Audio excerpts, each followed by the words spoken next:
پنجاب اور کے پی میں انتخابات کے لیے سپریم کورٹ کے از خود نوٹس کیس کی سماعت کرنے والا بینچ ٹوٹ گیا۔ سپریم کورٹ نے 23 فروری کو از خود نوٹس کیس کی سماعت کا تحریری حکم جاری کر دیا۔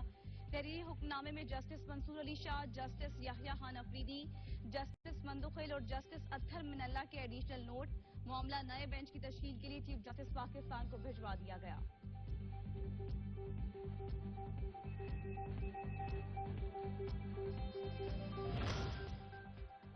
چار معزز ممبرز نے خود کو بینچ سے الگ کر لیا۔ عدالت کا باقی بینچ مقدمہ سنتا رہے گا۔ چیف جسٹس کہتے ہیں آئین کی تشریح کے لیے عدالت سماعت جاری رکھے گی۔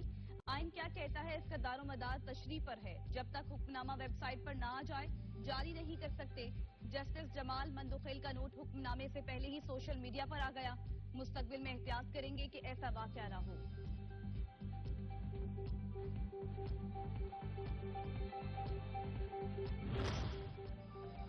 لیفٹیننٹ جنرل ریٹائرڈ امجد شعیب کے خلاف اداروں کو بغاوت پر اکسانے سے متعلق کیس۔ جوڈیشل مجسٹریٹ عباس شاہ نے لیفٹیننٹ جنرل ریٹائرڈ امجد شعیب کے جسمانی ریمانڈ پر محفوظ شدہ فیصلہ سنا دیا۔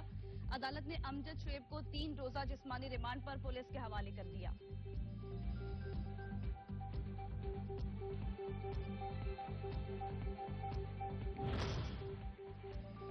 شہباز گل کی جانب سے اداروں کے خلاف بغاوت پر اکسانے کا کیس۔ شہباز گل پر فرد جرم عائد ہونے کی کارروائی مؤخر۔ شہباز گل پر فرد جرم 11 مارچ کو عائد کی جائے گی۔ شہباز گل کی آج حاضری سے استثناء کی درخواست منظور۔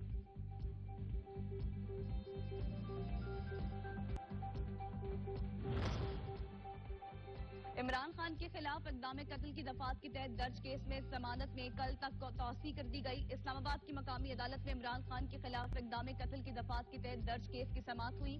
عدالت نے عمران خان کی ضمانت میں کل تک توسیع کر دی۔ مدعی کے وکیل کی عمران خان کا پمس سے طبی معائنہ کرانے کی استدعا مسترد۔